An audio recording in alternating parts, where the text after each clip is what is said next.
वेदनांचे अलगुज, नवा छंद नवा ध्यास, शोधी नवे आकाश, राखेतून मीच नवा घेतला आकार, उजळून जाई पुन्हा अवघाची हा संसार, अवघाची हा संसार. तुझ्याकडून मदत घेण्या इतके वाईट दिवस माझ्यावर नक्कीच नाही आले अजून प्रियांका. तू आहेस म्हणूनच आजवर टिकून आहे मी. या घराची सून म्हणून तुझं कर्तव्य अगदी योग्य रीतीने पार पाडलंस तू. सावरी लवकरच बाळाला जन्म देणार आहे. त्याआधी तिच्या घरात काही अशुभ घडायला नको. आता जरा आमच्यापेक्षा स्वतःच्या प्रकृतीकडे लक्ष दे. दादा सतत मला टोमणे मारत असतात, नाही तर माझ्या अंगावर खेकसत तरी असतात. तेव्हा शार्दूलच्या पुण्यतिथीपर्यंत या मॉलचं काम पूर्ण करावंच लागेल भोसले. फक्त तू शार्दूलचा मित्र आहेस म्हणून हे काम आम्ही तुझ्याकडे दिलंय. आता तुझा प्रॉब्लेम कसा सोडवायचा ते तू ठरव. हर्षवर्धन भोसले, तुझ्या समोर आता दुसरा पर्याय नाही आणि आता ते पूर्ण कसं करायचं हे तू ठरवायचं.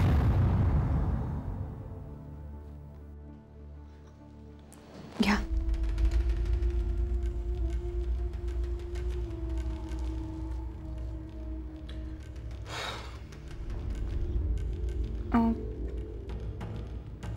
काय झालं नागपूरला?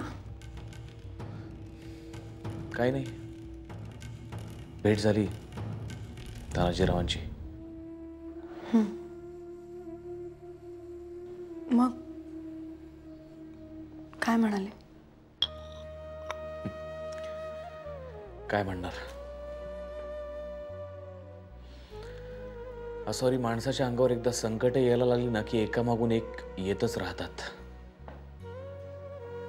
रेल्वेच्या डब्यांसारखी एका पाठोपाठ एक.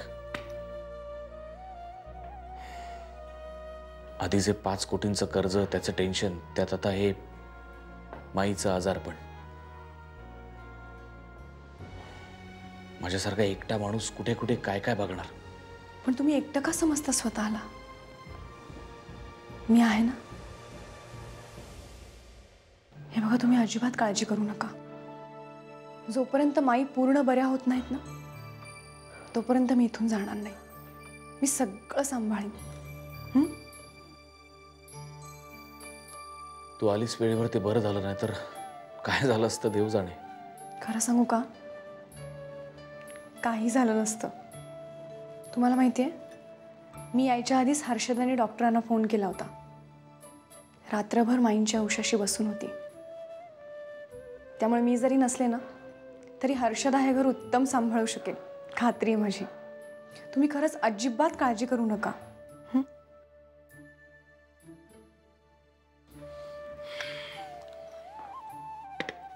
निघतो मी, उशीर होतोय मला. पण एका अर्थी तू थांबतीयस ते खरंच खूप बरं आहे. कारण तुझा जरी असला तरी माझा तुझ्याखेरीज इतर कुणावरही विश्वास नाही. बाय.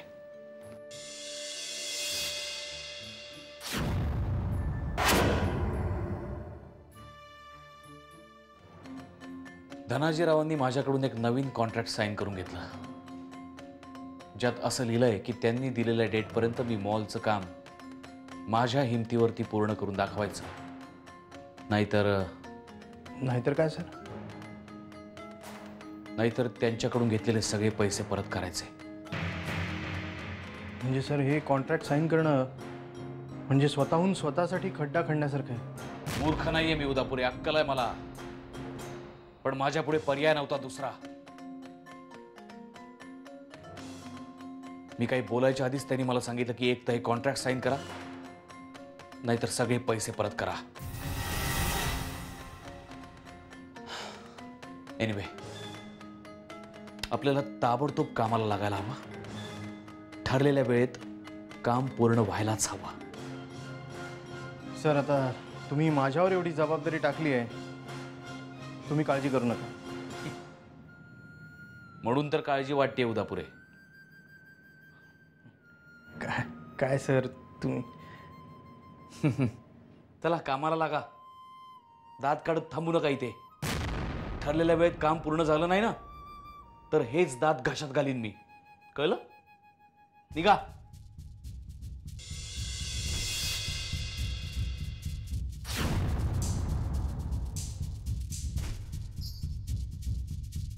अगं हर्षा, इतकं समजा झालं तरी कळलं नाही मला. हा, खरं सांगायचं तर जमलंच नाही सगळ्या गडबडीत. बरं आता कसं वाटून राहिलं ते यायले? बरी आहे ना व तब्येत? आता बऱ्यात तशा. त्या आहेत का तिथे? मला बोलायचंय त्याच्या बरोबर. देते. माई आईचा फोन आहे. हो का? हॅलो. हा माई, कसं काय वाटून राहिलं तुम्हाला? तब्येत बरी आहे ना व? हो हो बरी आहे. काय तर त्या दिवशी आमच्या पोटाने कळवलं नाही आम्हाला. इतके परके झालो का आम्ही? अहो तसं नाही हो. तसं चिंता करण्यासारखं काही नव्हतं म्हणून नाही कळवलं. ते बरं झालं. म्हणजे जास्ती चिंता करण्यासारखं काही नाही म्हणून बरं झालं. पण एक सांगू काय? तुम्ही पण जरा जपा स्वतःच्या तब्येतीला. या वयात जास्त हेळसाण सहन नाही होत माणसाला. आणि तुम्ही तर अजिबातच स्वस्त बसत नाही म्हणे. घटकीत हे तर घटकीत ते असं काय ना काही करत राहता ना व. आता जरा आराम करा आणि समधी काम सोडा आमच्या पोरीवर. समद करील ती.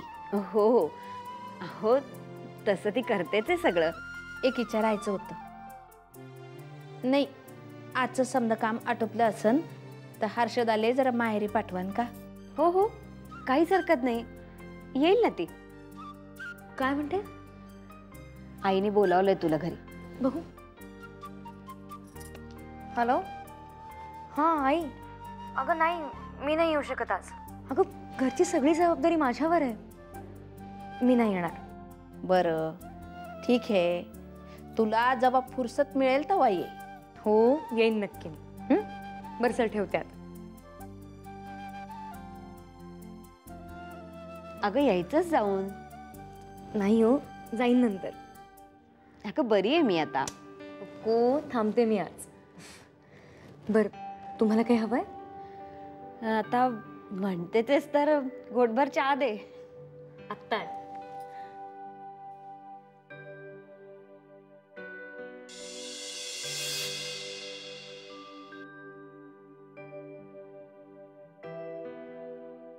साहेब एक पक्की खबर आहे. बोल. हर्षवर्धन भोसले साहेबांचं नागपूरला कुणाशी तरी काहीतरी बिनसलंय. काय? कशावरून बोलतोयस तू हे? साहेब नागपूरवरनं परत आले ना तर ऑफिसमध्ये खूप धावपळ सुरू आहे. धावपळ? कसली? तसं मला नक्की सांगता येणार नाही, पण त्यांना कुणाकडनं तरी कर्ज घ्यायचं आहे एवढंच मला ठाऊक आहे. कर्ज? कोणाकडून? ते मला माहीत नाही, पण सध्या ते खूप टेन्शनमध्ये आहेत. कुणाशी धड नीट बोलत सुद्धा नाहीत. हो आय सी.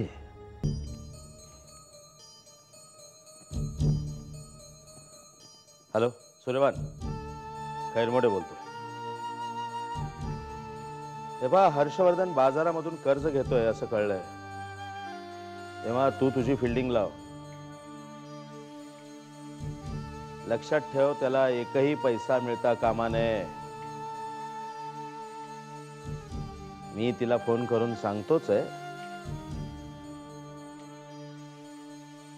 आता मीही बघतो त्याला कोण कर्ज म्हणून पैसे देतोय ते. सूर्यभान, आता काळजी करू नकोस. नाही त्या हर्षवर्धनला हातामध्ये कटोरा घेऊन भीक मागायला लावली तर खैरमोडे नाव नाही लावणार.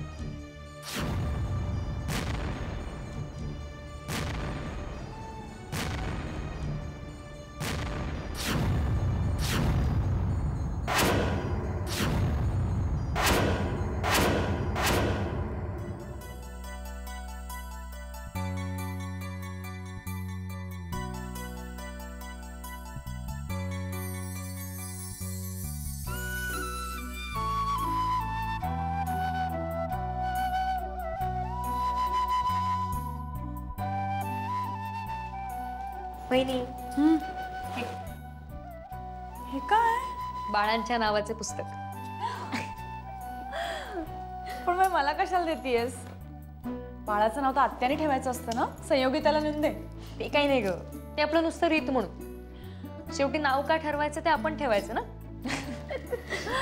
काही नाही, आपण आत्याच्या कानात सांगायचं आणि आत्याने बाळाच्या. पण इतकी घाई काय आहे? सावकाश ठरवूयात ना.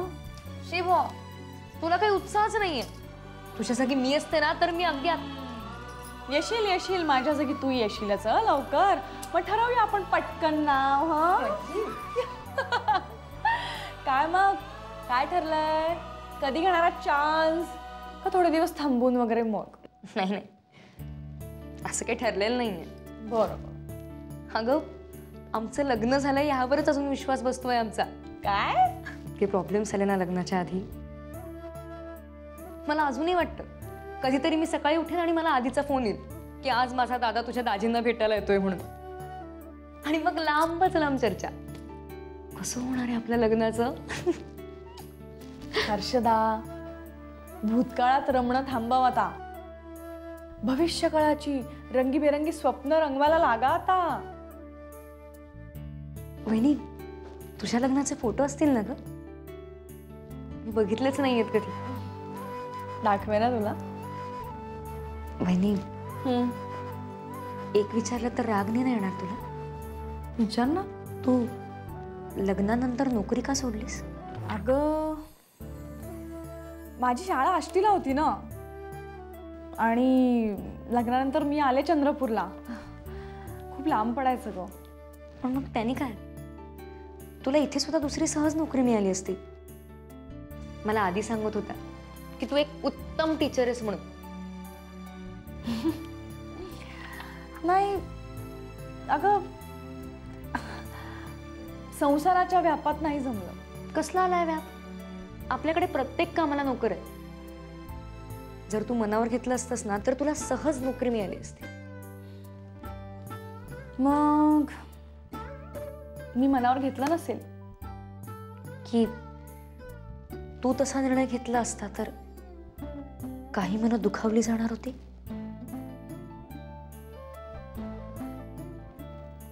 मी न शिकवणं हा सर्वस्वी माझा निर्णय होता हर्षदा.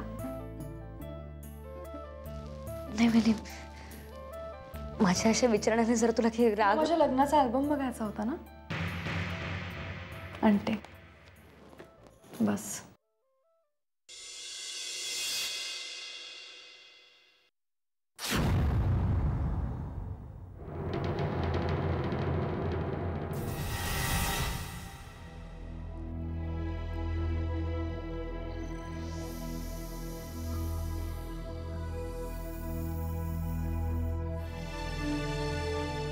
हां बोला. नमस्कार पाटील साहेब.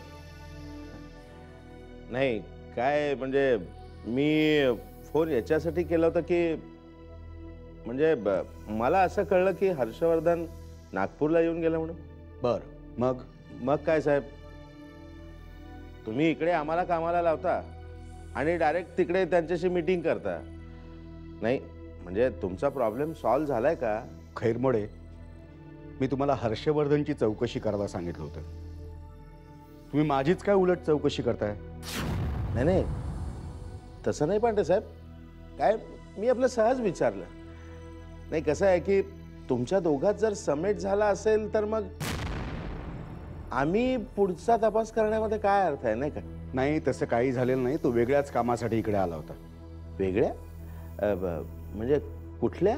खैरमोडे, मी बांधील नाहीये तुम्हाला हे सगळं सांगायला. तुम्ही तुमचं काम चालू ठेवा.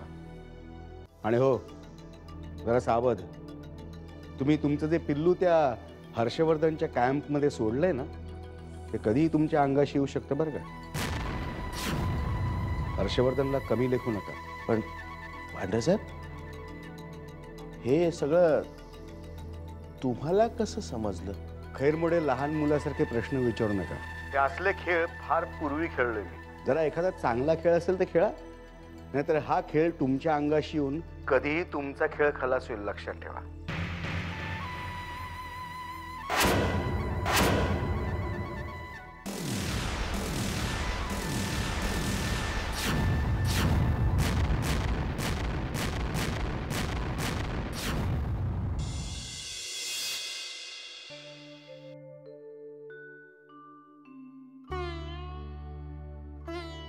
अहो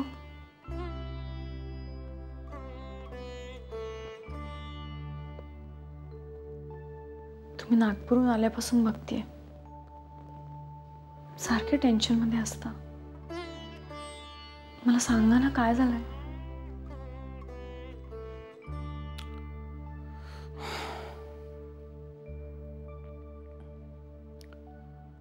धनाजीरावांनी माझ्याकडून एका नवीन करारावरती सह्या करून घेतल्यात. ज्यात असं लिहिलंय की मॉलचं काम जर दिलेल्या वेळेत मी पूर्ण करू शकलो नाही तर मला त्यांचे 7 कोटी रुपये परत द्यावे लागतील. काय एवढे सगळे पैसे तुम्ही कुठून कसे देणार आहात तुम्ही.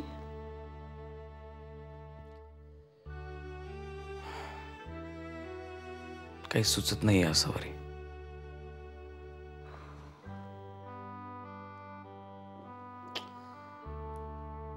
कळत नाहीये कुठून आणू एवढे पैसे. कोणी लोन द्यायलाही तयार नाहीये. दिलं तरी अव्वाच्या सव्वा व्याज मागतायत. कुठलाच मार्ग दिसत नाहीये समोर.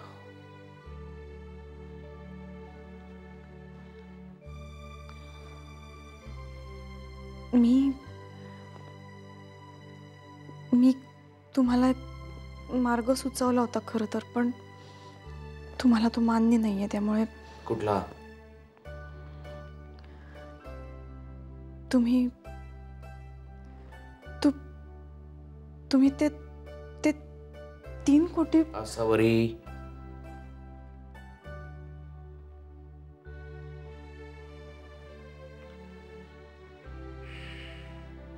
तुला काय वाटतं? हे जर काय शक्य असतं तर मी आधीच केलं नसतं.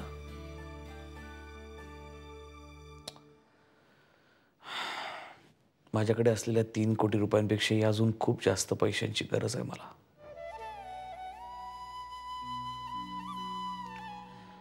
शिवाय इन्कम टॅक्स वगैरे बाकी खूप प्रॉब्लेम्स आहेत. तुला वाटतं तेवढं सोपं नाहीये ते. बघू,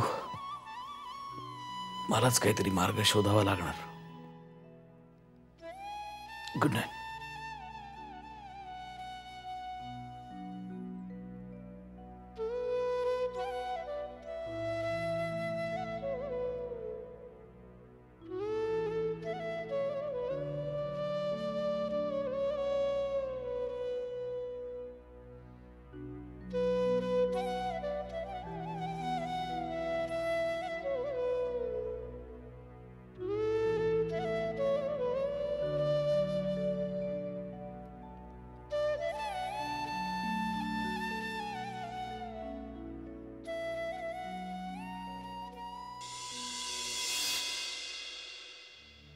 सर, पैशाविषयी तुम्ही कुणाशी बोललात?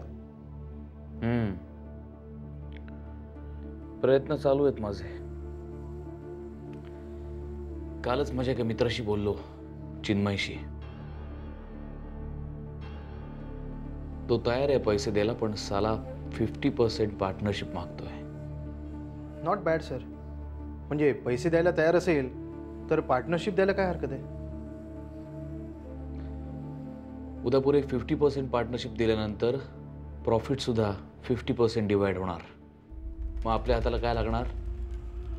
पण सर, लॉस होण्यापेक्षा बरं ना. म्हणजे मॉल उभा राहिला तर आपल्याला आणखीन 4 कामं मिळतील आणि त्यात आपण रिकवर करून घेऊ. पण जर मॉलचं काम सोडावं लागलं तर पैसा तर जाईलच, पण मार्केटमध्ये आपल्या कंपनीच्या नावाची नाचक्की होईल ती वेगळीच.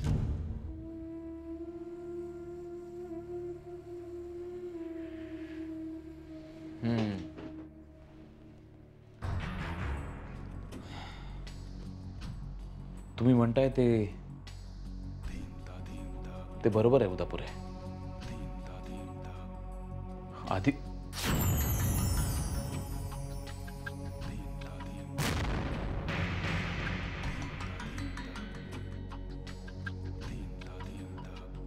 आधीच आपल्या वाईटावर मार्केटमधले बरेच लोक आहेत.